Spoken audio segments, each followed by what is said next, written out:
नमस्कार प्यारे विद्यार्थियों, आज हम बात करेंगे डिरिचलेट समाकलन की कुछ क्वेश्चन वगैरह की बात करेंगे। पिछली क्लास में हमने त्रिसमाकलन की लिमिट वगैरह याद करना सीख लिया था, डिरिचलेट समाकलन का फॉर्मूला भी समझ लिया था। आज हम समझेंगे कि डिरिचलेट समाकलन की सहायता से किसी त्रिसमाकलन का मान कैसे ज्ञात करते हैं। तो चैप्टर निकालिए 2.d चैप्टर आप, और एक कोई सा भी क्वेश्चन ले लीजिए आप।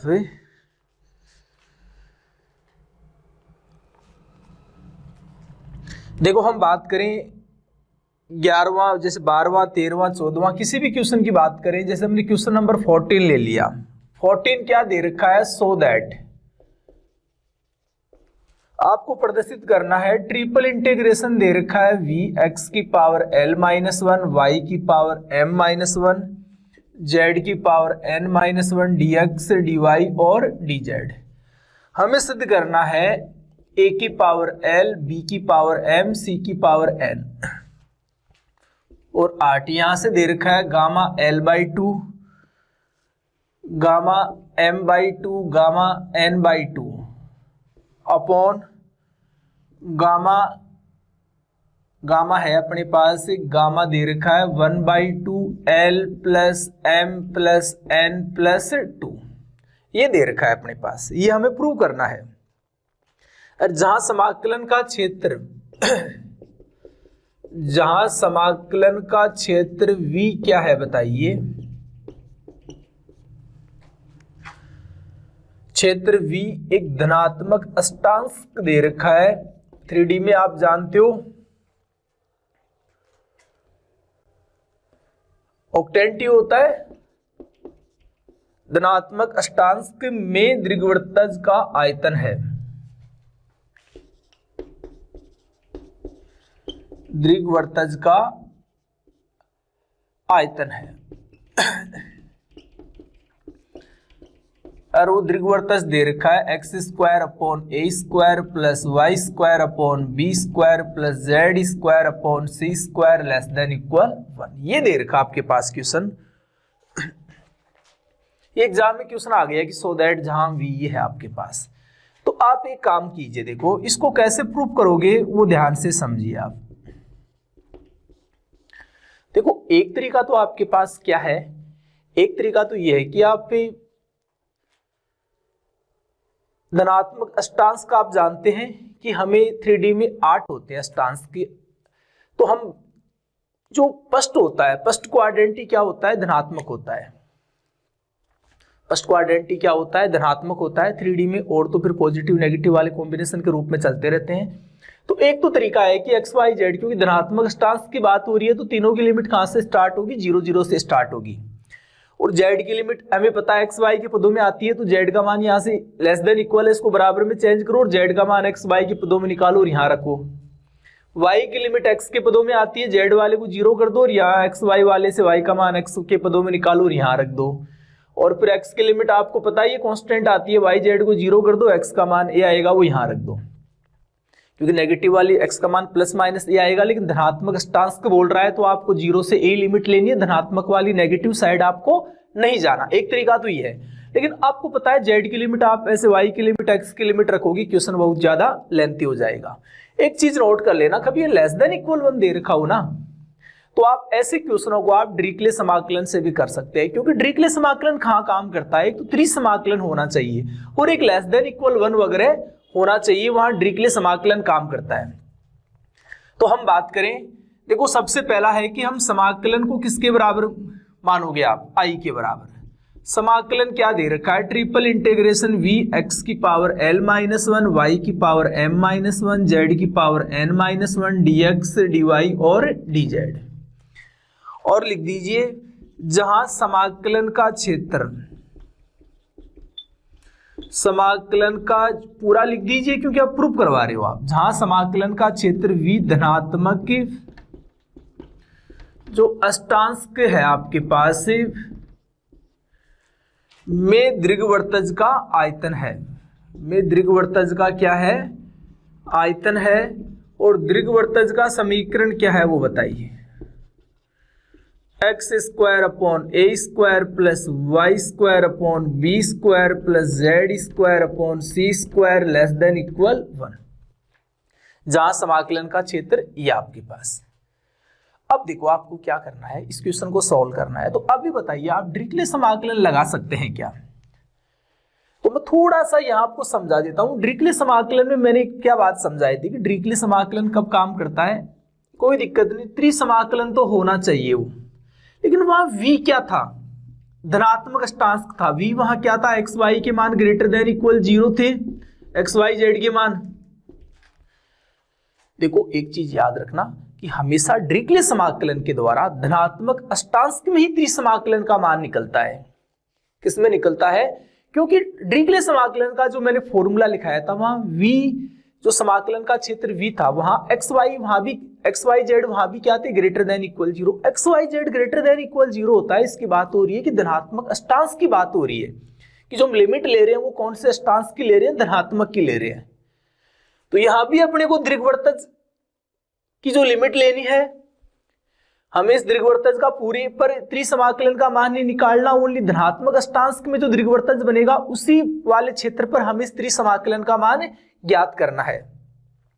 तो वो बात तो सही है। एक आपको पता है कि वो जो डिरिचलेट समाकलन था उसका फॉर्मूला तभी काम करता था कि जब वो एक्स वाई जेड के रूप में त्रिसमाकलन था। वो पता आपको क्या था, वो सबको पता होगा, देख लीजिए, ट्रिपल इंटीग्रेशन वी एक्स की पावर एल माइनस 1 वाई की पावर एम माइनस 1 जेड की power N minus 1 D X D Y D Z था वो डिरिचलेट समाकलन। लेकिन वहां v क्या था, x plus Y plus Z less than equal 1 था। तो डिरिचलेट समाकलन तभी काम करता है, दिमाग में नोट कर लो, कि जब एक्स वाई जेड के रूप में त्रिसमाकलन है तो x plus Y plus Z का मान क्या होना चाहिए, लेस देन इक्वल क्या होना चाहिए, 1। यहां तो देखो v क्या आ गया, धनात्मक अष्टांश तो आ गया, धनात्मक अष्टांश बोल दो, चाहे वो बोल दो x greater than equal 0, y greater than equal 0, z greater than equal 0, एक ही बात होती है। लेकिन या x plus Y plus Z less than equal 1 नहीं है, जबकि डिरिचलेट में क्या होता है। तो हम एक काम करते हैं बेटे, ऐसी कंडीशन में हम क्या करते हैं, डिरिचलेट समाकलन लगाने के लिए इसको u मानते हैं, इसको v और इसको w, एक्स वाई जेड को हम u v w में चेंज करते हैं। तो ऐसा मानने से इस समाकलन को भी हम क्या करते हैं, u v w के पदों में चेंज कर लेते हैं। देखो मैं बोलता हूं कि जब एक्स वाई जेड के रूप में त्रिसमाकलन है तो v में क्या होना चाहिए, x plus Y plus Z क्या होना चाहिए, लेस देन इक्वल 1। नहीं है तो फिर आप त्रिसमाकलन एक काम करो, du dv dw के पदों में निकाल लो, और फिर देखो इनको u मान लो, इसको v इसको w, वो u plus v plus w less than equal 1 हो जाएगा, फिर डिरिचलेट समाकलन काम करेगा। तो एक्स वाई जेड के रूप में त्रिसमाकलन काम कब करेगा, वो डिरिचलेट समाकलन काम कब करेगा, जब v कैसा होगा, x plus Y plus Z less than equal 1। अभी आप डिरिचलेट समाकलन नहीं लगा सकते क्योंकि वहां v क्या था, डिरिचलेट समाकलन का जब मैंने फॉर्मूला प्रूफ करवाया था वहां देखना v क्या था। तो फिर क्या करेंगे, देखो या हम एक्स स्क्वायर अपॉन ए स्क्वायर को तो क्या मानेंगे u, Y square upon B square को v, और जेड स्क्वायर अपॉन सी स्क्वायर को w, ये मानेंगे यहाँ। तो यहां से मैं बताऊं एक्स स्क्वायर का तो वही 2x dx, ए स्क्वायर ऐसे कि ऐसे u का du, वाई स्क्वायर का 2y dy और बी स्क्वायर dv दिखाई दे रहा है यहाँ।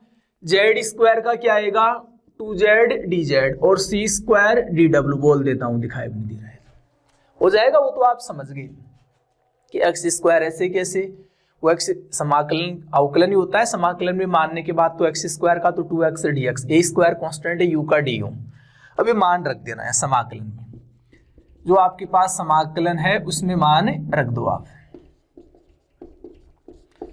तो समाकलन में मान रखेंगे तो क्या आएगा वो देखो आप,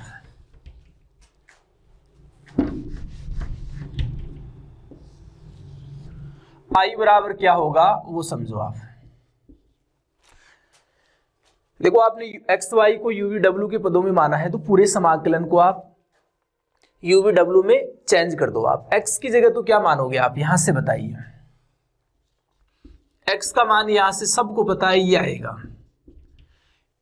ए स्क्वायर यू आएगा, लेकिन रूट लेंगे तो ए यू की पावर 1/2 होगी, लेकिन x की पावर l माइनस 1 है तो होल पावर l माइनस 1 आएगा। y का मान कितना आएगा आप बताइए, b आएगा v की पावर 1/2 m माइनस 1। यहां से बताइए क्या आएगा आपके पास, सी डब्ल्यू की पावर 1/2 n-1। बात समझ में आ रही है? आपने कुछ नहीं किया, देखो वहां से z का मान रखोगे, z क्या आएगा आपको पता है, z² होगा, c²w रूट लेंगे तो सी डब्ल्यू की पावर 1/2 होगी, होल पावर n-1 है, z का मान वहां से निकाल के यहां रखा।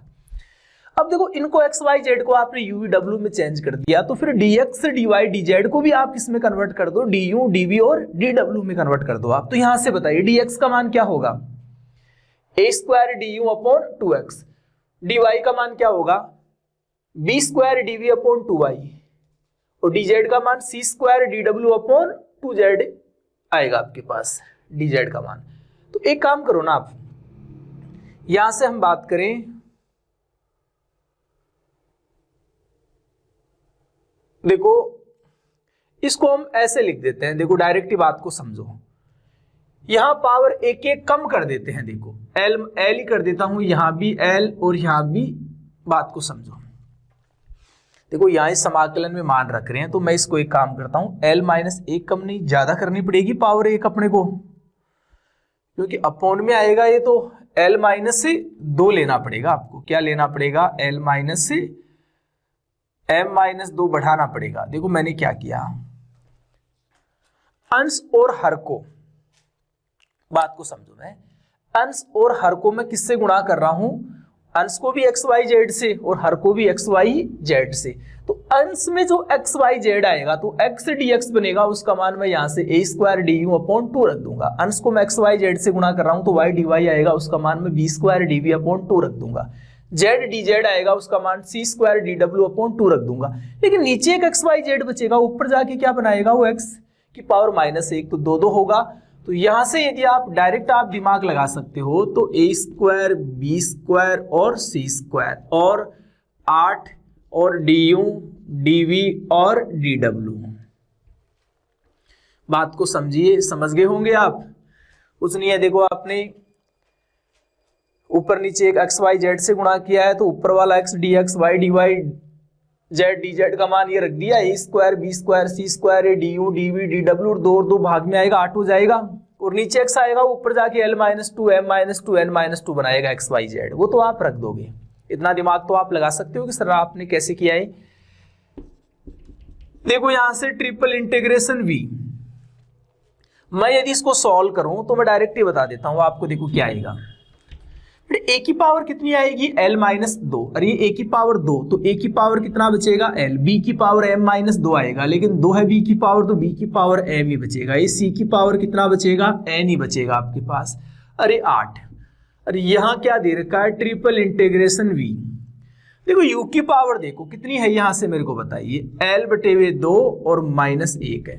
देखो 2 का भाग देंगे, l/2, 2 में 2 का भाग देंगे, v ये है, v की पावर कितनी है, m/2 -1, और w की पावर भी वही आएगी, n/2 और -1, और यहां से du dv और dw ये आपके पास।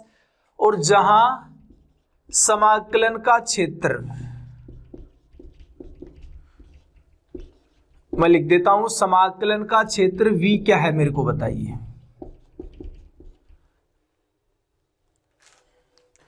u > 0, v > 0, w > 0 तथा u + v + w < 1 है। अरे यहां से बताओ, धनात्मक अष्टांश था तो एक्स वाई जेड क्या थे, > 0। एक्स वाई जेड को आपने वही तो माना है, तो uv भी > क्या होगा, uv भी क्या होगा, > 0। धनात्मक अष्टांश का अर्थ है कि एक्स वाई जेड > 0 है, तो uv भी क्या होगा, > 0। अरे ये था, लेकिन आपने इसको u माना, इसको v माना, इसको w माना, तो ये होगा समाकलन का क्षेत्र। अब तो यहां तक एक बार डायग्राम बनाने की आवश्यकता नहीं, जो मैं लिखा रहा हूं वैसे लिखना आपको, यहां तक उतार लो, उतार लिया। देखो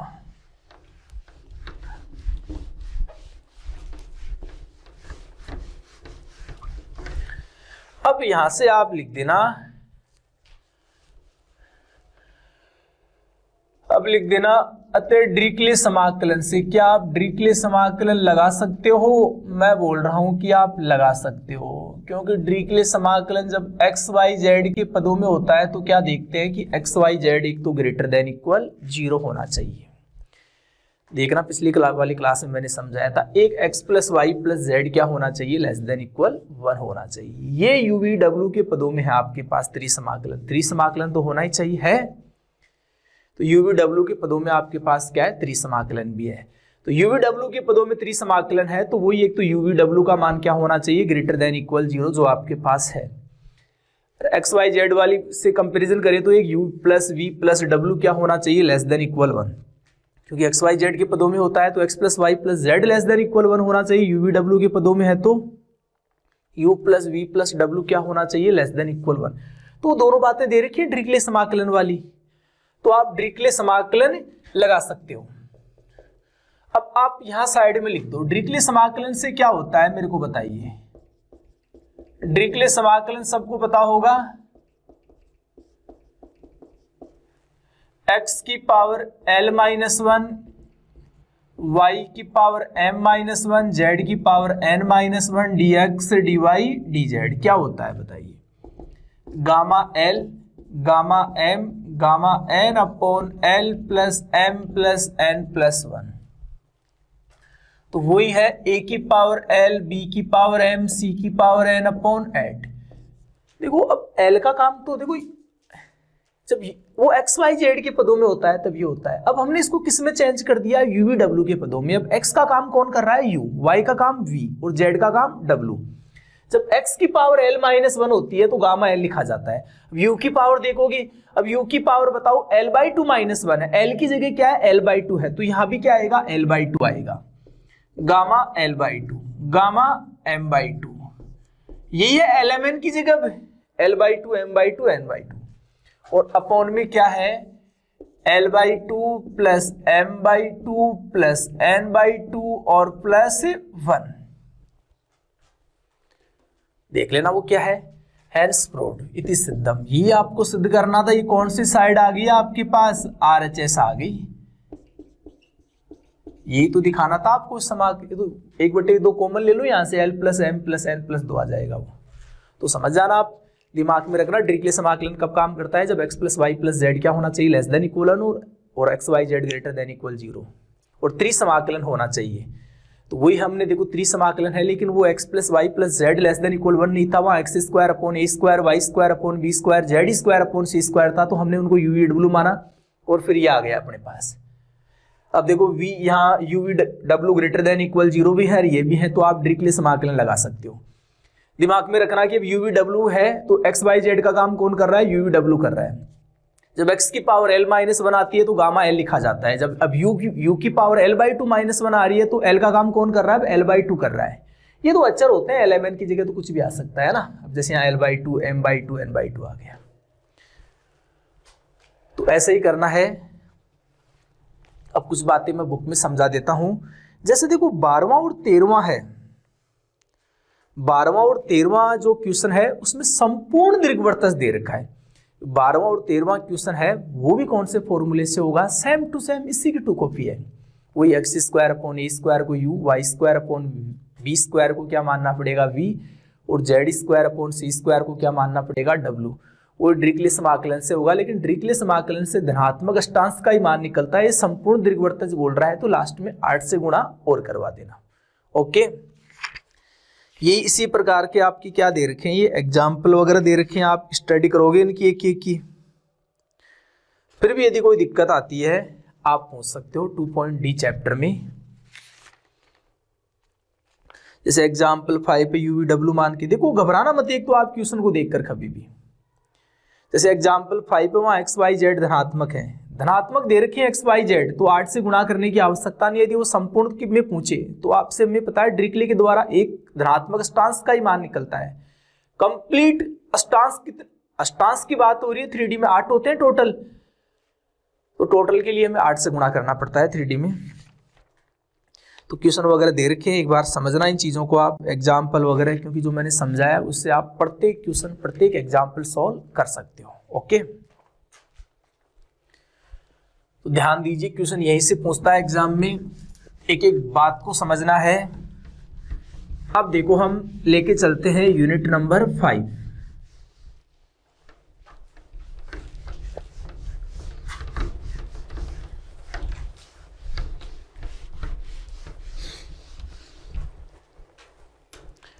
देखो हम लेके चल रहे हैं यूनिट नंबर 5 लेके चल रहे हैं, और चैप्टर कौन सा लेके चल रहे हैं? 3rd। देखो अपने सिलेबस में 2.D तक ही है, ये 2.E वगैरह दे रखा ना, डिरिचलेट समाकलन का ल्यूविल विस्तार वगैरह, ये अपने सिलेबस में नहीं है, आपको ये सॉल्व नहीं करना।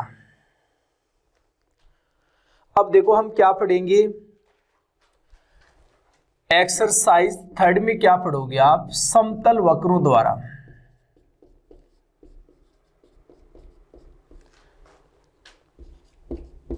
परिबद्ध क्षेत्रफल।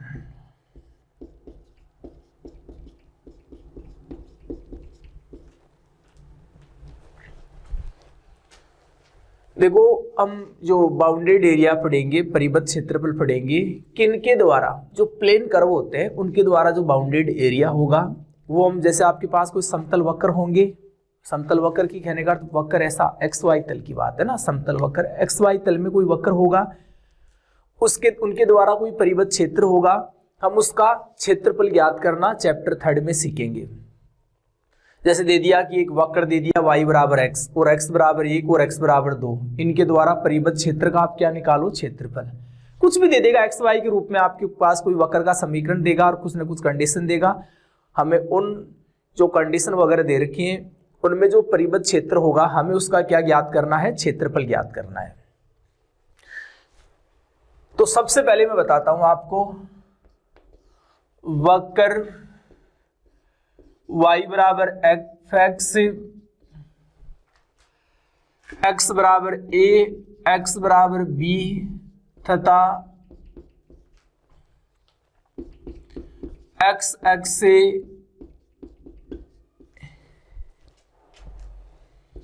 गिरे हुए क्षेत्र का सबसे पहला पॉइंट लेके चल रहे हैं हम। देखो कि कोई वक्र है आपके पास y बराबर fx, x बराबर a, x बराबर b और तथा x अक्ष से गिरे हुए क्षेत्र का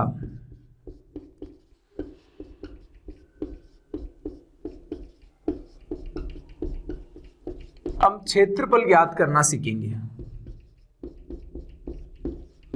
देखो कैसे ज्ञात करोगे आप, बात को समझो।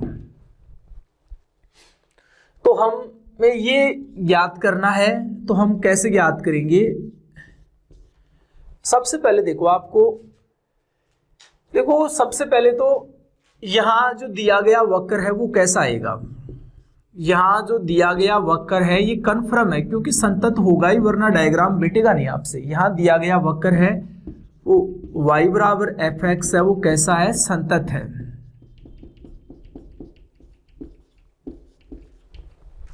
यहां दिया गया वक्र y बराबर fx क्या है? संतत है। अब देखिए आपके पास, देखो ये तो x है, ये x है, ये क्या है? y अक्ष है।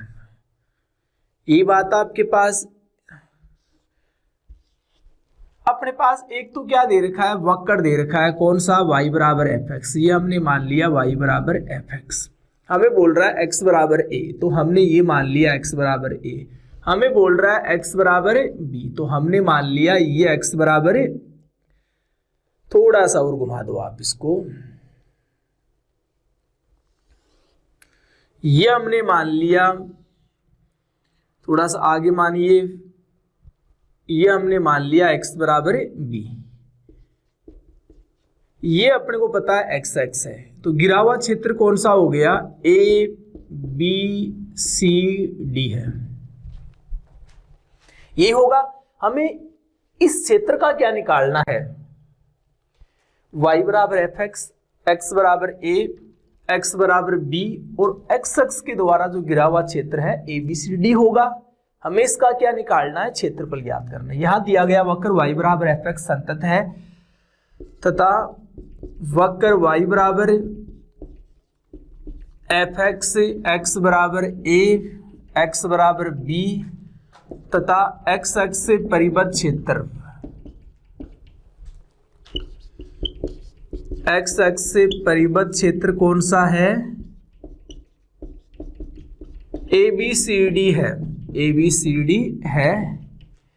अब हमें ABCD क्षेत्र का क्या निकालना है? अब हमें ABCD का क्षेत्रफल ज्ञात करना है। यही अपना मेन टारगेट है कि इन वक्रों से जो गिरा हुआ क्षेत्र है हमें उसका क्या निकालना है? क्षेत्रफल। तो ABCD आ गया। अब हमें ABCD का क्षेत्रफल ज्ञात करना है। कैसे निकालेंगे? इसके लिए हम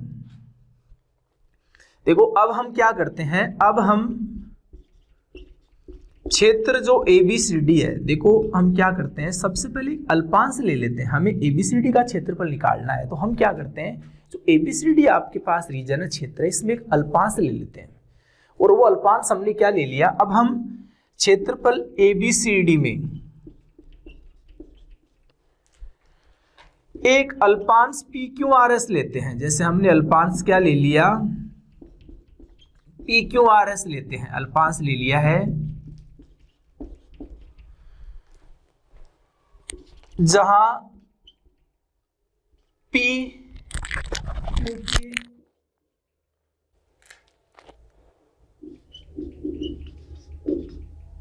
लगभग जहां PQ के लगभग पास ही होता है।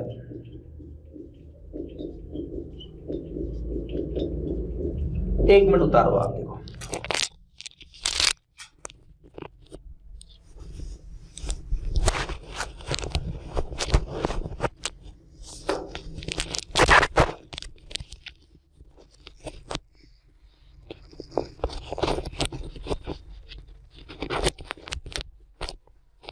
देखो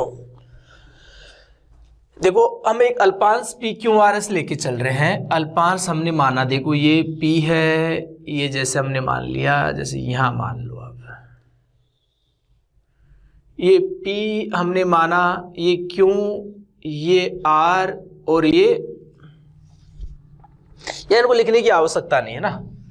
वैसे देखो अल्पांश से PQRS लेते हैं, आपको वैसे पता होगा, देखो अल्पांश है तो PQ लगभग पास पास ही होते हैं। अल्पांश तो लगभग नगण्य होता है, अल्पांश क्या होता है, लगभग नगण्य। तो अल्पांश PQRS लेते हैं, जहां P बिंदु के कोऑर्डिनेट तो हमने XY माने और Q बिंदु के कोऑर्डिनेट हमने क्या माने हैं, x प्लस डेल एक्स और y प्लस डेल वाई है। P बिंदु के कोऑर्डिनेट तो यहां क्या है, XY है, और Q बिंदु के कोऑर्डिनेट क्या है, तो वैसे लिखने की आवश्यकता नहीं, जगह की कमी है, वैसे समझा दूंगा मैं, ये है P तथा Q है। एवं माना कि ये तो हमने मान लिया, और हमने ये भी मान लिया, देखो कि माना कि ADPR एवं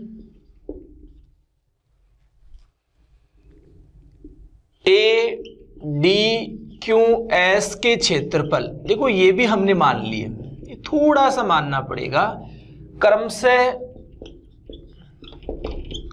A एवं A प्लस डेल A है के क्षेत्रफल A एवं A प्लस डेल A है। बेटा देखो हमने क्या माना कि जो ADPR है इसका क्षेत्रफल A माना है, और ADQS का ADQS वैसे लिख दो, ADQS का हमने ये क्षेत्रफल कितना माना है, A प्लस डेल A माना है।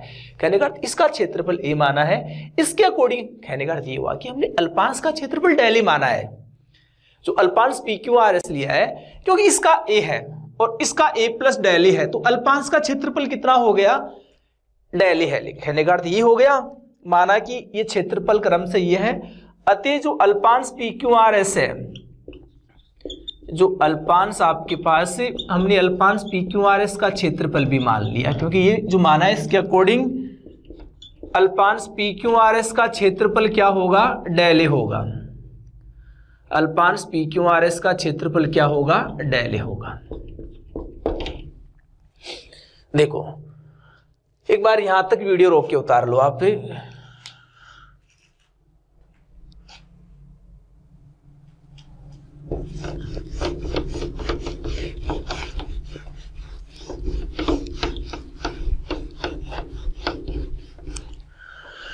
लिख दीजिए फिर। अतः चित्र के अनुसार बताइए, चित्रानुसार हम बात करें, जो डायग्राम दे रखा है हमने इसके अकॉर्डिंग बताइए। चित्र के अकॉर्डिंग हम बात करें, डायग्राम के अकॉर्डिंग। देखो मैं एक काम और कर रहा हूं, जैसे मैंने यहां से ये लाइन खींची है और इसको मिलाया है। ये बिंदु कौन सा लिया है मैंने, जैसे टी मान लिया, समझ रहे हो बात को। जैसे हमने ये लाइन खींची है, ये परपेंडिकुलर टी, हमने इस बिंदु को कितना मान लिया, टी मान लिया। कहने का यहां से सीधी लाइन खींची हमने, एकदम सीधी लाइन है, देखना आप एक बार सीधी लाइन खींचना और टी से मिला देना। मैं यहां से डायग्राम के अकॉर्डिंग में बात करूं तो मैं आपसे पूछूं कि पी क्यू आर एस,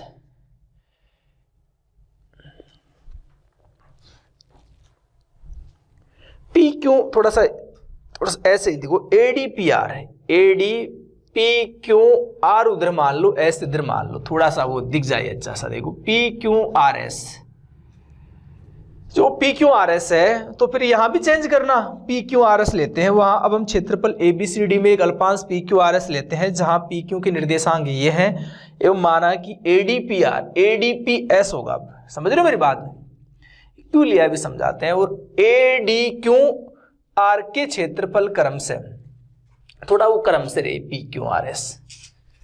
देखो तो मैं आपसे पूछूं कि जो पी क्यू आर एस का क्षेत्रफल है, कौन सा क्षेत्रफल, पी क्यू आर एस का जो क्षेत्रफल है, देखो यहां से भी एक लाइन खींच दो और टी, और इसको मान लो आप कुछ भी ई मान लो, A B C D E मान लो। तो पी क्यू आर एस का जो क्षेत्रफल है वो किससे तो बड़ा है, आप देखते बोल दोगे सर पीई आर एस से बड़ा है। जो पीई आर एस का क्षेत्रफल है उससे तो क्या है, ये बड़ा है। पी क्यू आर एस का पीई आर एस से तो बड़ा है। और यहां से मैं बात करूं किससे छोटा है, आप बोलोगे कि sir T Q R S का जो क्षेत्रफल है उससे पी क्यू आर एस का क्षेत्रफल है वो छोटा है। अब आपसे मैं पूछूं पी क्यू आर एस का क्षेत्रफल क्या है, आप देखते बोल दोगे सर आपने बोला था दिल्ली है, अभी आपने बोला है दिल्ली, देखो ये बोला है मैंने दिल्ली है। अब मैं आपसे ये पूछूं कि पीई आर एस का क्षेत्रफल बताइए, तो आपको पता है, देखो क्यू बिंदु के कोऑर्डिनेट कितने थे, पी बिंदु के कोऑर्डिनेट क्या थे, एक्स वाई वगैरह थे, तो ये दूरी कितनी होगी बताइए, वाई होगी। पी बिंदु के कोऑर्डिनेट एक्स वाई थे ना, दूरी एक्स होगी। कहने का ये दूरी है, ये दूरी, बात को समझते हो आप सब, क्योंकि पी बिंदु के कोऑर्डिनेट यदि एक्स वाई है तो ये दूरी तो एक्स होगी, ये दूरी कितनी होगी, वाई। क्यू बिंदु के कोऑर्डिनेट आपको पता है कितने हैं, x प्लस डेल एक्स, तो ये दूरी कितनी होगी बताइए, x कोऑर्डिनेट डेल एक्स है तो ये दूरी कितनी होगी, आपको पता है डेल एक्स होगी ये वाली दूरी। और ये देखो ये y है, ये कितना होगा बताइए फिर आप, ये कितना होगा आपको पता है, डेल y होगा, क्योंकि y तो ये क्यू बिंदु का y कोऑर्डिनेट क्या है, y प्लस डेल y है। तो फिर हम समझ गए कि ये जो यहां से यहां मिलाएंगे ये दूरी डेल y होगी। तो आप मेरे को बताइए फटाफट पीई आर एस का क्षेत्रफल क्या होगा, पीई आर एस का क्षेत्रफल होगा वाई डेल एक्स, लंबाई इंटू चौड़ाई, क्योंकि पीई आर एस आयताकार है, लंबाई वाई चौड़ाई del X. P Q R S का लिख दिया। टी क्यू आर एस का क्षेत्रफल क्या होगा आपको पता है, देखो यहां से हम बात करें तो लंबाई तो कितनी है, वाई तो ये रही और डेल वाई ये रही, तो कितनी होगी आपके पास, वाई प्लस, थोड़ा सा ऐसे लग रहा है कि नीचे आ रही है लाइन, आप थोड़ा सा इसको ऊपर लेके जाओ लाइन को। देखो वही है आपके पास, लंबाई तो कितनी आएगी, y और y प्लस डेल वाई और y प्लस डेल वाई, और चौड़ाई तो वही है डेल एक्स है, टी क्यू आर एस वाले के लिए भी। देखो आप सभी में एक काम कीजिए, del A upon del x का भाग दे दीजिए सभी में, तो ये तो यहीं बचेंगे। लिख देना यहां P तथा Q एक दूसरे के समीपी होते हैं बेटे, P Q एक दूसरे के समीपी होते हैं, क्योंकि वो अल्पांश है तो P Q लगभग एक ही जगह होते हैं, तो इसलिए डेल एक्स टेंस टू 0 तथा डेल वाई टेंस टू 0 लेने पर आपको पता है ये P Q अल्पांश में तो Q बिंदु है ना लगभग P के पास ही होता है। अब Q बिंदु लगभग P के पास है तो x coordinator x plus del x वो लगभग बराबर होंगे तो डेल x टेंड्स टू 0 होगा। यदि q बिंदु लगभग p पर ही है तो y और y प्लस डेल y बराबर होंगे, इसका अर्थ है डेल y टेंड्स टू क्या होगा 0। तो यहां से बताइए तो क्या क्या आएगा, y आएगा, ये dA अपॉन dx आएगा और ये क्या आएगा y आएगा। देखो डेल y टेंड्स टू 0 लेंगे तो ये y बचेगा, डेल x टेंड्स टू 0 लेंगे तो dA अपॉन क्या होगा dx होगा। देखो यहां से आप समझ गए कि डी अपॉन डी एक्स का मान y से बड़ा भी है y से छोटा भी है, तो ये तभी पॉसिबल है। यो कहने का यहाँ डी, इस वाली कंडीशन से आप बोल सकते हैं कि डी अपॉन डी एक्स किसके बराबर होगा, y के बराबर होगा। यहां से मैं आपसे पूछूं कि डी ए बराबर आप क्या लिखोगे, आप बोल दोगे वाई डी एक्स, कोई दिक्कत थोड़ी है।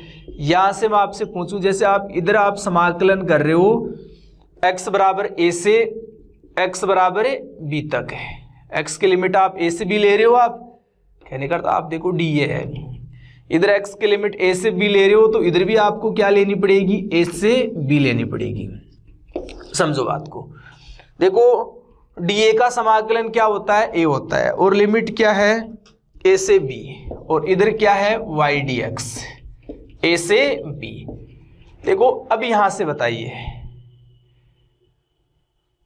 एक तो a का मान जब x बराबर क्या है b है और माइनस a का मान जब x बराबर क्या है a है। बड़ी बात को समझो, यही तो होगा आगे।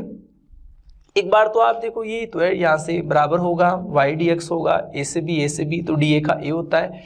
ये x की लिमिट है आपके पास ये a से b, तो वही है dA का मान a होता है। अब a का मान एक तो x बराबर b पर ज्ञात करोगे, एक बार a का मान आप किस पर ज्ञात करोगे x बराबर a पर। यहां से क्या आएगा a से b y dx। तो बताइए a क्या है, मेरे को बताइए। a है ADPS का क्षेत्रफल। तो a का मान जब x बराबर b हो, ADPS का क्षेत्रफल है। जब x का मान b हो तो ये a है ना, जो क्षेत्रफल a ही, क्योंकि यही है x आपके पास, क्योंकि x तो है ये ADPS का क्षेत्रफल a है, ये x तक जा रहा है। लेकिन जब x बराबर b हो तो ये लाइन कहां तक जाएगी, देखो x का मान ये x तक जा रहा है, ये क्षेत्रफल a कहां तक जा रहा है x तक जा रहा है। लेकिन जब x का मान b होगा तो ये लाइन यहां पहुंच जाएगी। फिर तो जो a का मान है, जो क्षेत्रफल a है, वो कितना क्षेत्रफल हो जाएगा ABCD का क्षेत्रफल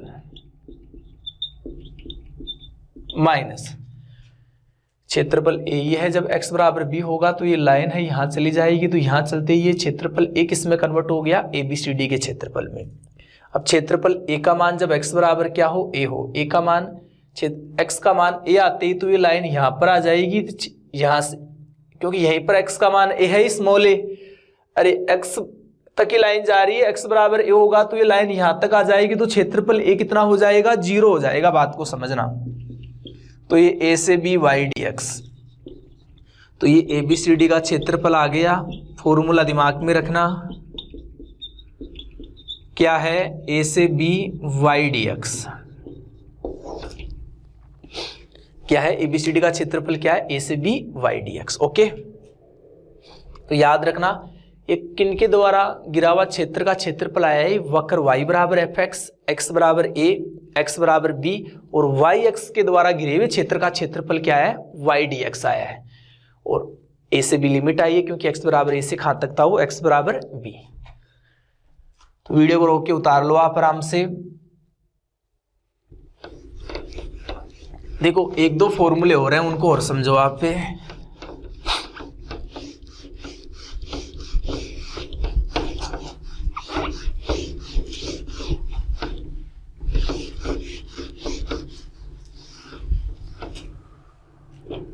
देखो हम बात करें सेकंड फॉर्मूला और, क्योंकि देखो समतल वक्रों के द्वारा परिबद्ध जो क्षेत्र है उनका हम क्षेत्रफल ज्ञात करना सीखेंगे। तो अब हम चर्चा को आगे बढ़ाते हैं। देखो जो 3.A चैप्टर में अपने फॉर्मूले काम आएंगे उनको समझो आप।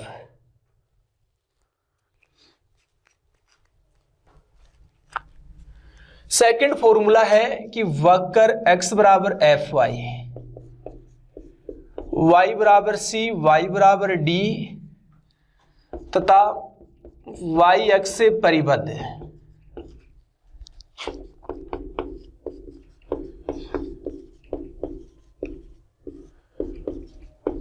क्षेत्र का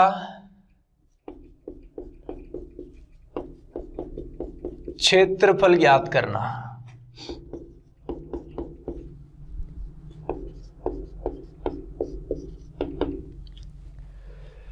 देखो बात को समझो, ये आपके पास एक्स एक्स है, ये क्या है आपके पास वाई एक्स है। एक तो वक्र एक्स बराबर एफ वाई, जैसे हमने मान लिया कि एक्स बराबर एफ वाई का डायग्राम ये है, ये हमने मान लिया y बराबर c, ये हमने मान लिया y बराबर d, और ये जैसे कुछ भी मान लो आप चाहे वो, तो आप देखो आप पे मानने पे जैसे s t u v मान लिया आपने, कुछ भी मान लिया वो, ये क्या है y x है। तो हमें एक तो वक्र x बराबर एफ वाई, एक y x, एक y बराबर c, y बराबर d से घिरे हुए क्षेत्र का क्या निकालना है, क्षेत्रफल। इसका निकालना आपको, इसका हमें क्या निकालना है, क्षेत्रफल। तो वही है, वही अब की बार अल्पांश पी क्यू आर एस लोगे आप। अब की बार अल्पांश पता है ना कैसे लेना पड़ेगा आपको, ऐसे लेना पड़ेगा। वो का वही है, आप थोड़ा सा वक्र को ऐसे बनाओगे, वही अभी क्षेत्रफल निकाला था क्या आपने, डायले इससे बड़ा है उससे छोटा है, वही वाला तरीका है। वही अब की बार क्या होगा, जैसे अब की बार आया था ना D A upon D x का मान क्या आया था, वाई। अब की बार आपको क्या लेके आना है, D A upon D Y का मान कितना आएगा, एक्स आएगा। फिर डी ए बराबर क्या हो जाएगा, एक्स से डी वाई हो जाएगा। फिर वाई की लिमिट लगाओगे सी से डी, वो का वही है, उसी की टू कॉपी है, लेकिन मैं डायरेक्ट इसको बता देता हूं क्या होता है। गिरेवे क्षेत्र का क्षेत्रफल क्या होता है, ये वैसे लिख लीजिए, गिरेवे क्षेत्र का क्षेत्रफल डायरेक्ट देख लीजिए आप, तो क्या होता है सी से डी एक्स से डी वाई। समझ रहे हो मेरी बात, जैसे y बराबर एफ एक्स था वो था तो y डी एक्स आया, तब x बराबर एफ वाई है तो क्या आएगा x डी वाई, और डी वाई है तो y की लिमिट आएगी, y की लिमिट कहां से कहां तक आएगी, c से d तक आएगी आपके पास। देखो ये तो हम आपको समझाएंगे, जैसे हम y के सापेक्ष समाकलन कर रहे हैं तो ये भी किसके रूप में होना चाहिए, x का मान भी y के रूप में, वो यहां से रखना पड़ेगा, वो हम रख देंगे, x का मान यहां से हम y के रूप में रख देंगे, और y के सापेक्ष क्या कर देंगे, समाकलन, वो तो आ जाएगा। देखो आगे देखिए, यदि वक्र का समीकरण, वक्र का समीकरण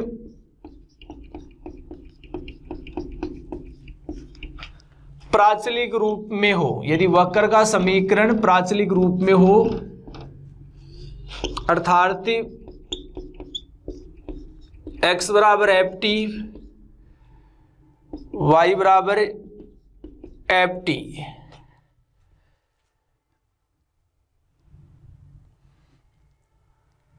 तथा x अक्ष से x बराबर एफ टी, y बराबर एफ टी, x बराबर a, x बराबर b, तथा x अक्ष से घिरे हुए क्षेत्र का, x अक्ष से घिरे हुए क्षेत्र का क्षेत्रफल।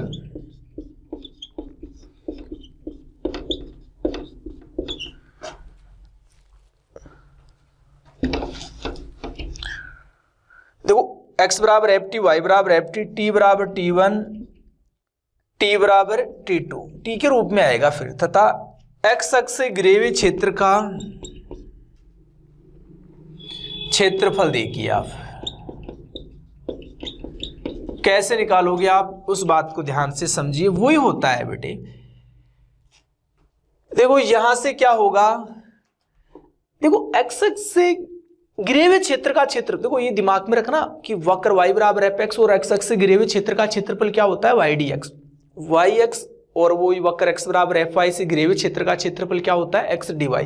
यहाँ y डी एक्स होगा, क्योंकि x अक्ष से घिरे हुए क्षेत्र का क्षेत्रफल ये लिखाया था मैंने, y डी एक्स। अब देखो x y के मान t के रूप में दे रखे हैं, तो dt का भाग देना, dt से क्या करना, गुणा, और यहाँ अब dt है तो t की लिमिट लगा देना, t1 से t2। तो यदि ये पूछता कि वक्र का समीकरण प्राचलिक रूप में, प्राचलिक रूप जानते हो ना आप, एक्स वाई का मान या तो टी के रूप में हो या क्या हो, थीटा के रूप में। जैसे आपके पास ये होता है, जैसे ये क्या होता है, एक वृत्त का समीकरण होता है एक्स वाई स्क्वायर बराबर 4, इसके प्राचलिक समीकरण क्या होंगे, एक्स बराबर 2 कोस थीटा और वाई बराबर 2 साइन थीटा। क्योंकि ये मान देखो इस समीकरण को क्या कर रहे हैं, क्योंकि इसका डायग्राम कैसे बनेगा इस वृत्त का, बताइए आप मेरे को। ऐसे बनेगा इस वृत्त का डायग्राम, 2 त्रिज्या का वृत्त बनेगा ये। तो जैसे इस, क्योंकि दोनों मान यहां रखोगे, वृत्त के समीकरण को क्या कर रहे हैं, ये मान संतुष्ट कर रहे हैं, सभी कंडीशन को संतुष्ट कर रहे हैं। क्योंकि हमें यह भी पता है कि एक्स वाई होता है वो वृत्त पर कहीं भी आ सकता है। जैसे हमने यहाँ कोई बिंदु एक्स वाई मान लिया, अब एक्स वाई के मान आपने क्या माने हैं, 2 cos थीटा 2 sin थीटा, ये दिमाग में रखना, ये क्या होता है थीटा। जब ये बिंदु यहाँ आएगा तो थीटा का मान 0, जब थीटा का मान 0 लेंगे cos 0 1 sin 0 0, तो वही 2 0 आएगा। जब ये बिंदु यहाँ जाएगा तो थीटा का मान पाई होगा, और थीटा का मान पाई लेंगे, cos पाई -1 होता है, माइनस का 2 sin पाई 0 होता है। ये बिंदु भी संतुष्ट हो रहे हैं। तो वैसे आपने पहले भी देखा होगा ये।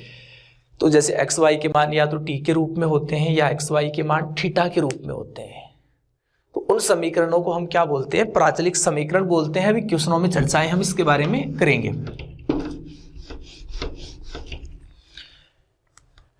कुछ भी ले लीजिए आप, देखो तो दिमाग में रखना, जैसे एक्स वाई के मान टी के रूप में दे रखे हैं तो प्राचलिक समीकरण, अब वक्र जो भी है उसका डायग्राम बनेगा, एक्स वाई तल में एक्स अक्ष के द्वारा घिरे हुए क्षेत्र का क्षेत्रफल ज्ञात करना है तो वाई डी एक्स आएगा।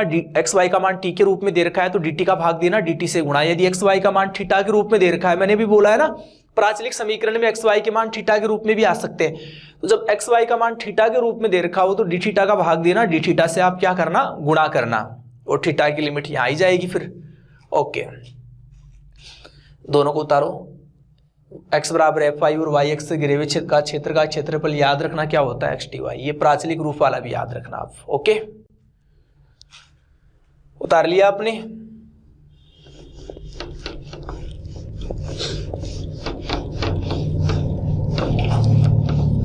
एक और देखो, आप कुछ फॉर्मूले हैं, पहले फॉर्मूले लिखाना जरूरी है, फिर कैसा ही क्वेश्चन हो आप सॉल्व कर दोगे। देखो अब की बार हम क्या पढ़ेंगे, 2 वक्रों के द्वारा, अभी एक एक वक्र ही आ रहे थे, तो अब की बार हम क्या करेंगे, वक्रों y बराबर f1x, y बराबर f2x, x बराबर a एवं x बराबर b से परिबद्ध क्षेत्र का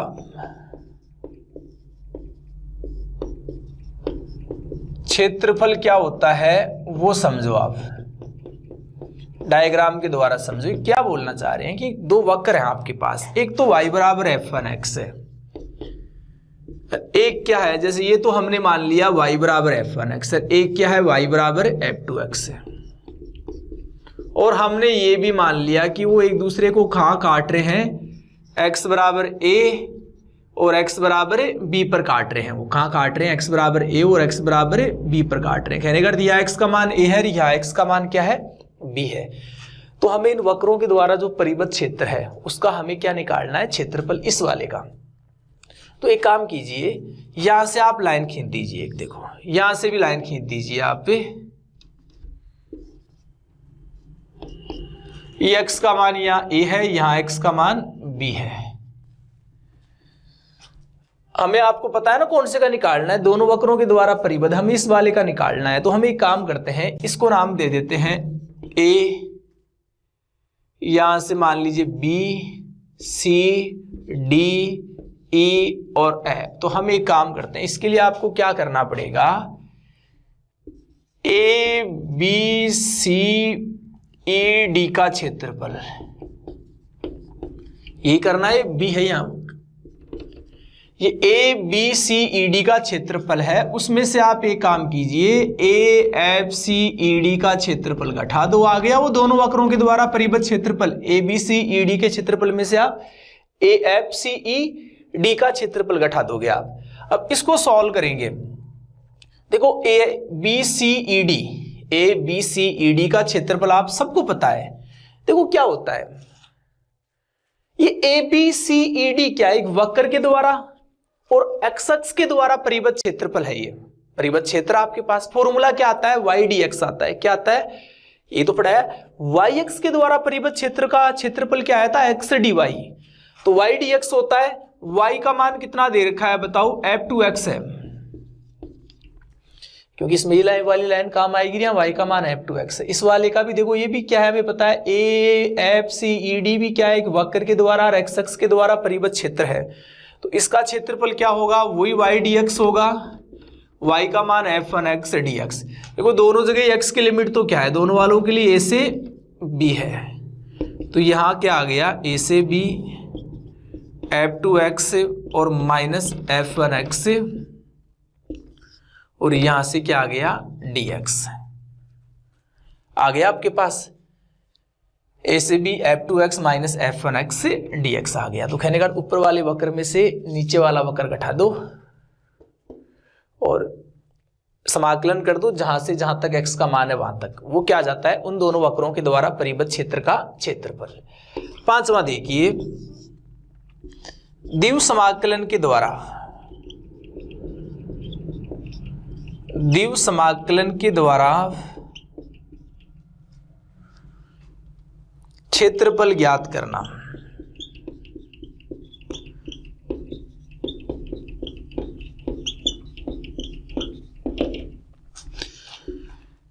लिख देना कि वक्रों, हमने वक्र ले लिए y बराबर F1x, y बराबर F2x, x बराबर a एवं x बराबर b से गिरे हुए क्षेत्र का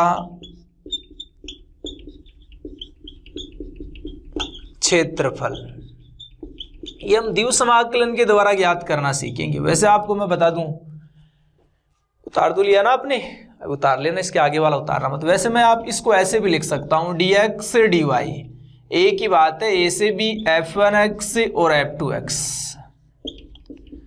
इसको मैं ये भी लिख सकता हूं, क्योंकि इसको मैं सोल्व करूंगा, dy पहले y के सापेक्ष समाकलन करोगे, dy का y होगा, पहले y की जगह F2x रखोगे, ये आ गया देखो dx dy, लिमिट आ गई x y की।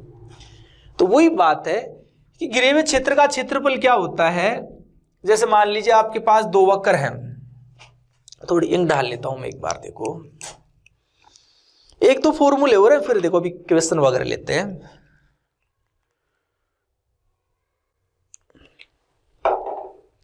वैसे क्षेत्रफल का ये लास्ट फॉर्मूला है। वैसे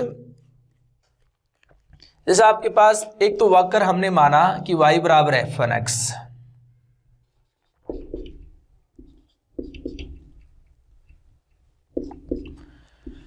ये क्या है, y बराबर F1x या F2x मान लो, ये क्या है, y बराबर F1x और x बराबर a एवं x बराबर b से परिबद्ध क्षेत्रफल हमने मान लिया PQRS मान लिया। जैसे हमें इसका क्या निकालना है, क्षेत्रफल निकालना है, तो वही है देखो द्विव समाकलन। देखो आपको पता है ना, द्विव समाकलन के द्वारा भी क्षेत्रफल निकलता है dx dy, त्रिसमाकलन के द्वारा जैसे क्या निकलता है, आयतन। वैसे सिंगल समाकलन के द्वारा भी क्षेत्रफल आयतन निकलते हैं, लेकिन सामान्यतः देखो डबल इंटीग्रेशन एक तरीके से क्षेत्रफल का एक फॉर्मूला होता है, ट्रिपल इंटीग्रेशन एक तरीके से किसका फॉर्मूला होता है, आयतन का। वैसे तो द्विव समाकलन के द्वारा आप क्षेत्रफल कैसे निकालोगे कि आपके पास जो हमें इसका क्षेत्रफल निकालना है, जो क्षेत्र आ गया आपके पास, इसका हमें क्या निकालना है, क्षेत्रफल द्विव समाकलन के द्वारा। तो dx dy लेते हैं, और जिस क्षेत्र का हमें क्षेत्रफल निकालना है dx dy है, तो हमें पता है पट्टी किसके समांतर आएगी, yx के समांतर आएगी। जिस क्षेत्र का हमें क्षेत्रफल निकालना होता है उसमें पट्टी yx के समांतर लेते हैं और पहले x की लिमिट निकालते हैं। x की लिमिट आएगी a से b और फिर y की लिमिट निकालते हैं, वो कितनी आएगी, F1x से F2x। जैसे इसका हमें क्षेत्रफल निकालना होता है द्विव समाकलन से, वही पट्टी लेते हैं, x की लिमिट a से b होती है, y की F1x से F2x। कुछ नहीं है, द्विव समाकलन के द्वारा क्षेत्रफल ज्ञात करना हो, डबल इंटीग्रेशन dx dy। देखो कोई पाबंदी नहीं, आप dy dx भी लिख सकते हो, तो वही बात है, पट्टी वैसे लेनी पड़ेगी फिर आपको। सामान्यतः आप dx dy ले लिया करो, द्विव समाकलन के द्वारा क्षेत्रफल ज्ञात करना, और फिर जिस क्षेत्र का आपको क्षेत्रफल ज्ञात करना है उसकी yx के समांतर पट्टी लेकर लिमिट ज्ञात कर लिया करो xy की। ओके, उतार लो वीडियो रोक के। इसको यहाँ उतारने की वैसे आवश्यकता नहीं, इतना सा याद रखो आप, तो या लिखना चाहो तो लिख लो, वैसे कोई दिक्कत वाली बात है नहीं। उतार लिया?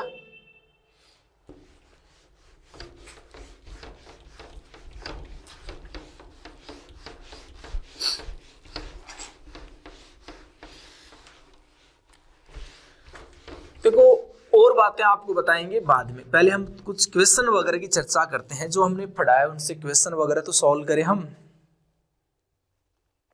देखो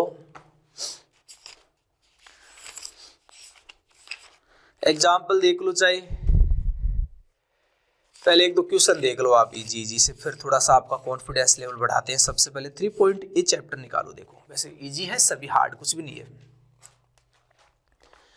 बताइए कौन सा देखोगे आप? जैसे हमने फर्स्ट का डी देख लिया, जैसे देखो ये डायग्राम तो सभी के आने चाहिए आपको, y बराबर log x, अभी बता देंगे इनकी भी चर्चा। फर्स्ट का डी देख लो, फिर ए बी सी की चर्चा भी कर लेते हैं। देखो फर्स्ट का डी क्या है, दिया गया वक्र क्या है। देखो प्रश्न को पढ़ना एक तो कि निम्न वक्रों एक्स एक्स और दी हुई कोटियों से घिरे हुए क्षेत्र का क्या निकालो, क्षेत्रफल। तो क्या दे रखा है, देखो दिया गया वक्र क्या दे रखा है, y बराबर 10x, y बराबर क्या दे रखा है 10x, और x बराबर क्या दे रखा है π/3 से x बराबर -π/3 से +π/3 तक हमें क्या करना है। और x अक्ष के द्वारा देखो सबको पता होगा y बराबर 10x के डायग्राम का, कि y बराबर 10x का डायग्राम कैसे बनता है बताओ। हमें यहां देखो पता है सबको, वही π/2 होता है। यहां से देख लो आप भी, देखो ये जैसे π/2 है, सही देखो ऊपर से बना लो, कोई फर्क नहीं पड़ता इन चीजों से। जैसे हम बात करें,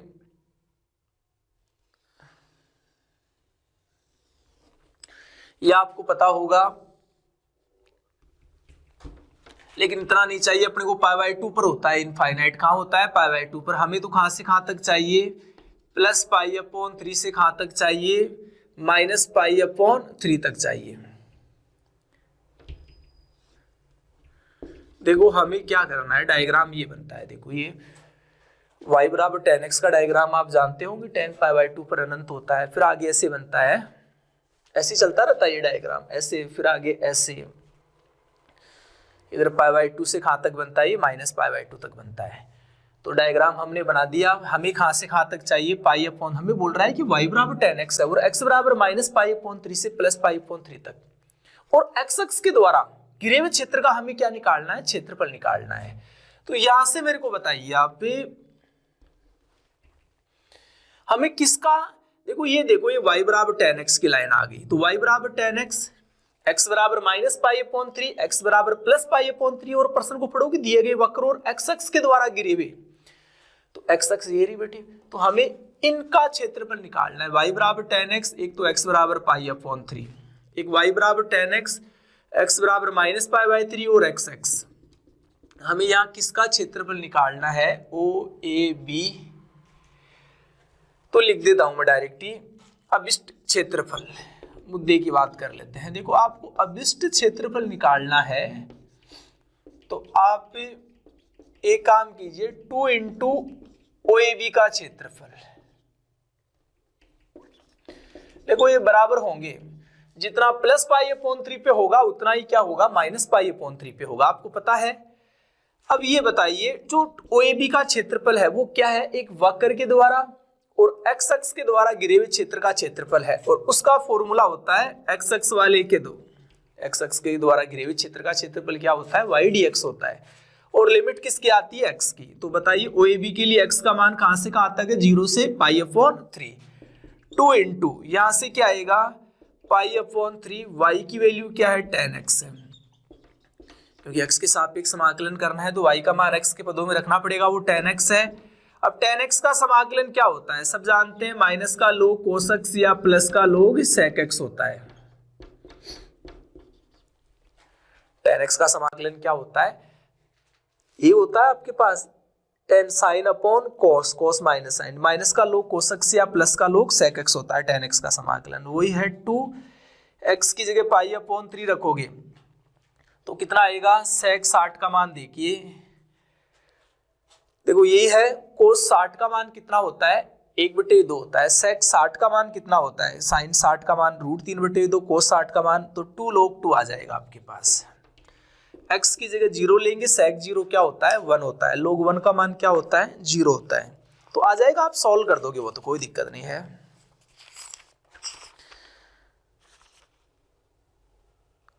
देखो कर दोगे तो बात को समझना, आप y बराबर 10x वगैरह जो कंडीशन वगैरह दे रखी है वो आपने लगा दिया, आपको y बराबर 10x, x बराबर -π/3 से +π/3 और x अक्ष के द्वारा घिरे हुए क्षेत्र का तो आपने इसका निकाला और 2 से मल्टीप्लाई कर दिया, इसका भी आ जाएगा फिर, क्योंकि दोनों पार्ट क्या है बराबर है।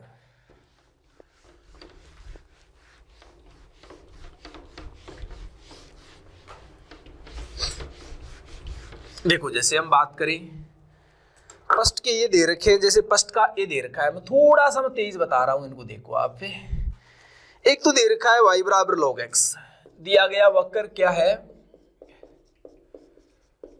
y बराबर क्या दे रखा है log x दे रखा है, y बराबर क्या दे रखा है log x, और दे रखा है x बराबर a और x बराबर b, और b है वो a से बड़ा है, a क्या है 1 से बड़ा है। ऊपर दे रखा है कि हमें इन वक्रों के द्वारा और x अक्ष के द्वारा घिरे हुए क्षेत्र का क्षेत्रफल निकालना है, तो आप सभी प्यारे विद्यार्थियों को y बराबर log x के डायग्राम का पता होगा, ये होता है y बराबर log x का डायग्राम। जो y बराबर log x का डायग्राम होता है वो x अक्ष को कहां काटता है 1 0 पे, क्योंकि जब x का मान 1 लेते हैं y का मान 0 होता है, लेकिन हमें a b है दोनों ही 1 से बड़े लेने हैं, तो यहां तो मैंने x बराबर a मान लिया और यहां मैंने x बराबर क्या मान लिया b, हमें इसका क्षेत्रफल निकालना है, इस वाली पार्ट का, हमें PQRS का। देखो PQRS क्या है बताओ, ये लाइन किसकी है y बराबर log x की लाइन है, किसकी लाइन है y बराबर log x का डायग्राम होता है। ये तो होता है जब x का मान 0 लेते हैं, log 0 का मान होता है -इनफाइनाइट, क्योंकि e की पावर -इनफाइनाइट का मान कितना होता है 0, तो -इनफाइनाइट बराबर कितना होगा log 0, तो जब log x में x का मान 0 लेते हो log 0 का मान क्या होता है -इनफाइनाइट, फिर x का मान बढ़ाते हो तो x 0 और y का मान -इनफाइनाइट नीचे आएगा, फिर x बढ़ाते हैं y भी कंटिन्यू बढ़ता है, बट जब x का मान 1 लेते हैं y का मान क्या होता है log x का मान 0 होता है, फिर x के मान 1 से ज्यादा लेंगे log लगातार क्या आता जाता है पॉजिटिव, और जब x का मान अनंत लेते हैं log अनंत का मान भी क्या होता है अनंत ही होता है, e की पावर इनफाइनाइट बराबर क्या होता है इनफाइनाइट, इनफाइनाइट बराबर क्या होगा log e इनफाइनाइट। बात समझ में आ रही है? तो वही बात है कि आपके पास एक वक्र दे रखा है, दिया गया वक्र लिख दिया आपने, तो हमें यहाँ किसका क्षेत्रफल निकालना है, मैं डायरेक्ट ही बता देता हूं मुद्दे की बात, अभिष्ट क्षेत्रफल है, अपने को किसका क्षेत्रफल निकालना है यहाँ,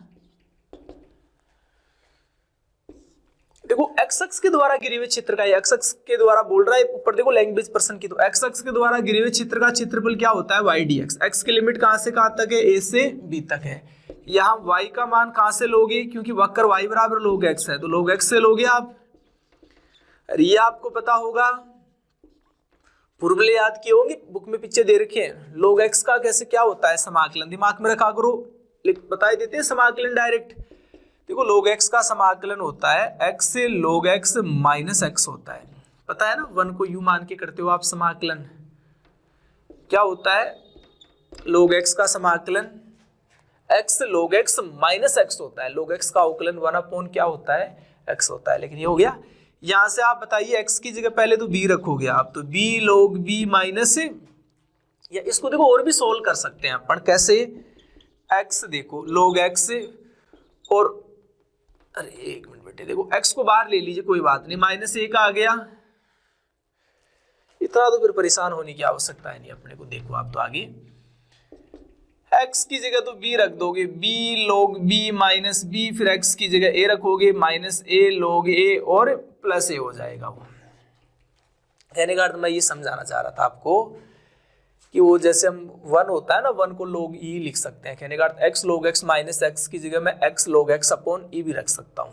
ओके, यदि आगे आप सॉल्व करना चाहते हो तो फिर आपको क्या करना पड़ेगा, यहाँ से b कॉमन लेना पड़ेगा, क्या आएगा log b माइनस 1, वहां से क्या कॉमन लोगे आप, जैसे माइनस a कॉमन ले लीजिए, वहां से क्या आएगा log a माइनस 1।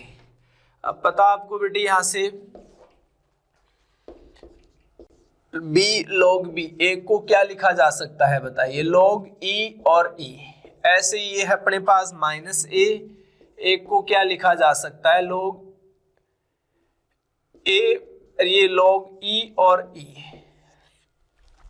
भी कॉमन ले लिया, 1 को ही लिख सकते हैं ना, आधार और संख्या समान हो। अरे इसका भी आधार e पढ़ते हैं जिसका आधार नहीं दे रखा होता है, आधार लिखने की आवश्यकता नहीं। log m minus log n क्या होता है, log m अपॉन n, और ये क्या होता है log m अपॉन n, लिखना चाहो तो लिख लो आप आगे। तो कुल मिला के डायग्राम वगैरह समझना, y बराबर log x का, आगे तो आपको log x का समाकलन भी आना चाहिए, क्या होता है x log x minus x होता है, डायरेक्ट दिमाग में फीड कर लिया करो, या x log x upon e दे रखा है, ये होता है u डॉट v से होता है log x का समाकलन, इसमें कौन से वाला, ये दे रखा है b log b upon. Okay, देखो ऐसे ही हम वीडियो को रोक के उतार लो एक बार, ये भी दिमाग में रखना, log 0 का मान कितना होता है, माइनस इनफाइनाइट, log इनफाइनाइट का मान वो इनफाइनाइट होता है, कभी भी log x है वो x के अनंत मानों के लिए परिभाषित नहीं होता, तो डायग्राम ओनली x के पॉजिटिव साइड ही बनता है y बराबर log x का।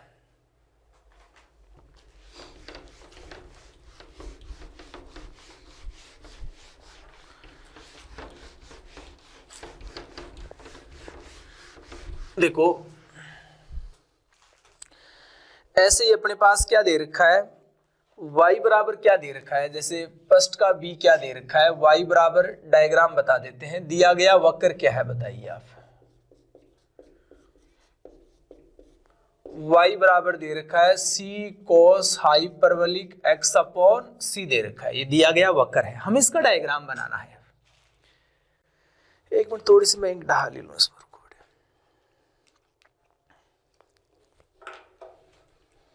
देखो वैसे मैं आपको बता दूं डायग्राम जिनमें लिमिट दे रखी होती है ना, कोई क्षेत्रफल का क्वेश्चन हो और जिनमें लिमिट दे रखी हो उनमें डायग्राम बनाने की कोई आवश्यकता ही नहीं पड़ती, लेकिन नॉलेज के लिए डायग्राम का आपको वैसे दिमाग में, क्योंकि आप क्षेत्रफल ज्ञात करना सीखोगे तो बहुत जगह लिमिट दी भी नहीं आएगी, आपके पास वक्र का समीकरण दिया हुआ है, इस वक्र का क्षेत्रफल निकालो, तो वहां डायग्राम बनाने की आपको आवश्यकता पड़ेगी।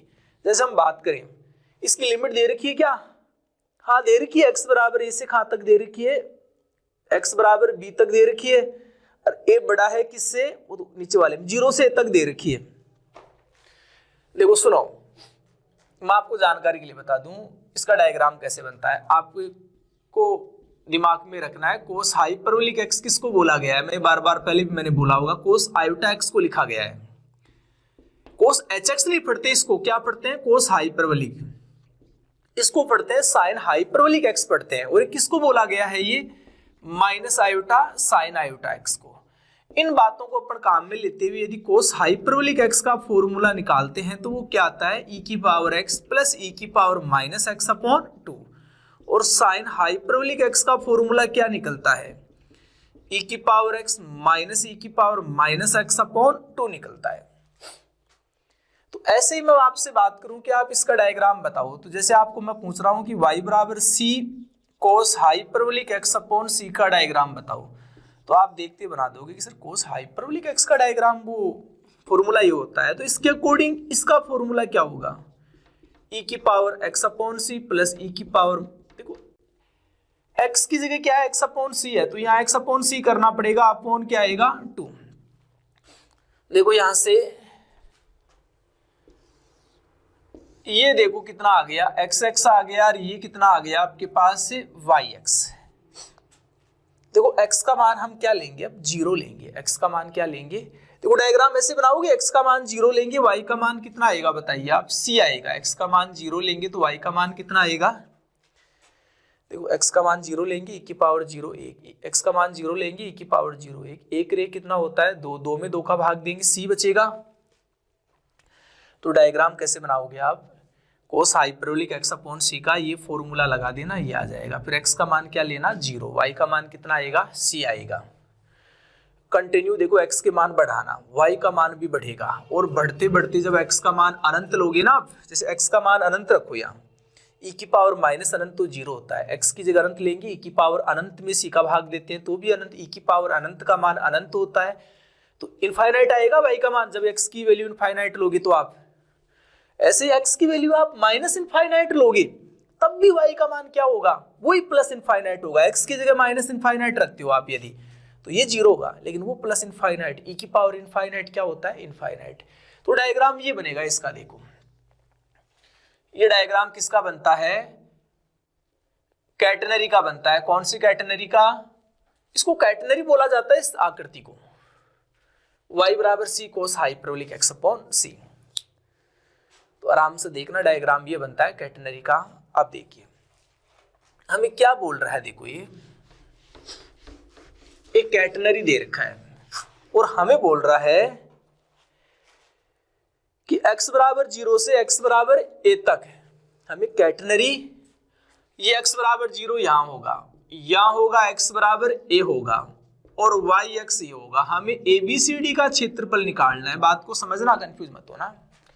ABDE लिख दो, इसी आ रहा है तो पहले कोई बात नहीं। हमें देखो एक तो कैटेनरी और एक x बराबर 0 x बराबर a और एक x अक्ष के द्वारा घिरे हुए क्षेत्र का क्षेत्रफल निकालना है, तो वो देखो ABED बनेगा। तो अभिष्ट क्षेत्रफल यहाँ जो अपने को चाहिए वो निकालना है, अपने को किसका क्षेत्रफल निकालना है, प्रश्न की लैंग्वेज को ध्यान से पढ़ा करो एक तो आप, है ना। क्यों किसका क्षेत्रफल पूछ रहा है, ये ऊपर पढ़ना, x अक्षों के द्वारा घिरे हुए है ना, वो भी बोल रहा है। तो ABED का, ABED क्या है, एक वक्र के द्वारा और x अक्ष के द्वारा घिरे हुए क्षेत्र का क्षेत्रफल है और उसका मैंने फॉर्मूला लिखाया था आपको ydx। x की लिमिट कहां से कहां तक है, 0 से a तक है। यहां से देखिए y की वैल्यू क्या बताइए, c cos hyperbolic x upon c, क्योंकि x के सापेक्ष समाकलन करना है तो y का मान x के पदों में रखना पड़ेगा।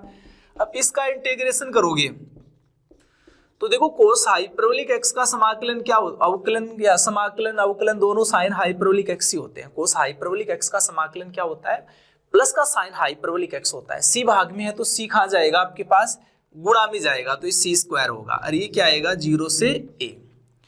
अब देखो यहां से x की जगह क्या रखोगे आप, a रखोगे तो कितना आएगा sine hyperbolic a upon c, फिर x की जगह 0 लेंगे, साइन हाइपरबोलिक 0 क्या होता है 0, बना लिया करो फॉर्मूले। जैसे साइन हाइपरबोलिक x बराबर भी मैंने लिखा है, क्या होता है ये होता है, ये भी बनाया करो। कहां से आए, साइन हाइपरबोलिक 0 का मान कैसे निकालोगे, x की जगह 0 रखोगे आप, 1 माइनस 1 0 आ जाएगा।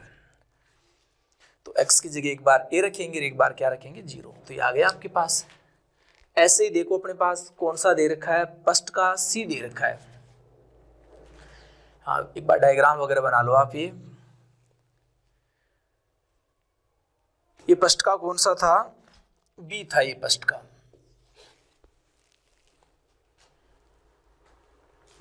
फर्स्ट का सी आपको करना है, मैं बता देता हूं। देखो वक्र दे रखा है, डायग्राम बना के बता देता हूं मैं। एक्स वाई बराबर सी स्क्वायर है, यहां से वाई का मान कितना आएगा मेरे को बताइए आप देखते बोल दोगे सर सी स्क्वायर अपॉन एक्स आएगा वाई का मान। यहाँ कितना आएगा वाई का मान, सी स्क्वायर अपॉन एक्स। उसका डायग्राम ये बनता है बेटे, क्योंकि x का मान 0 लेंगे, y का मान अनंत, x का मान बढ़ाते हैं, y का मान कम होते होते इनफाइनाइट पे 0।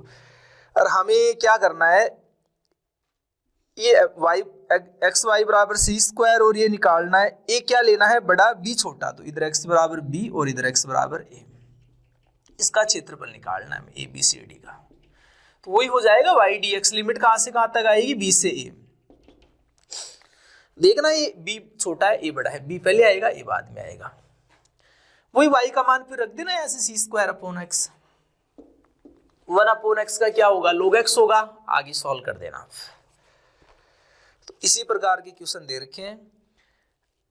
अब देखो, अब हम चर्चा और नेक्स्ट क्लास में करेंगे।